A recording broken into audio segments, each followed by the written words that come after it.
ঈদ শেষ, রমজান শেষ, বাজারের তরমুজ শেষ, জিলাপি শেষ, নিমকি শেষ, খাজুর শেষ, কুরমা শেষ। আজ মঙ্গলবার বেলেগুড়ির বাজারও আইলাম, তরমুজ ফাইলে লইমু, কিন্তু একটা তরমুজ ফাইলাম না।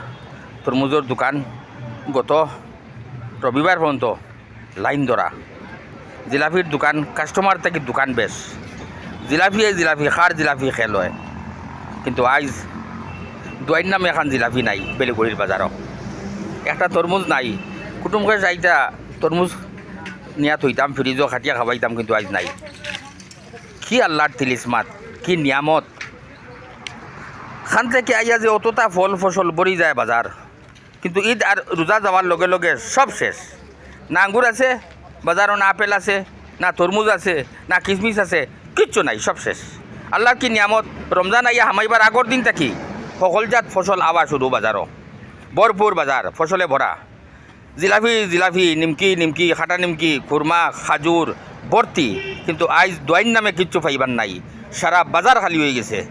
আলহামদুলিল্লাহ, আল্লাহর কি শুক্রিয়া আদায় করমু। আলহামদুলিল্লাহ, তরমুজ ব্যাপারী খেয়েও থাকলে বেলেগুড়ি টাকাই বাজার তরমুজ লইয়া আইও। আসসালামু আলাইকুম, ঈদ মোবারক, ধন্যবাদ।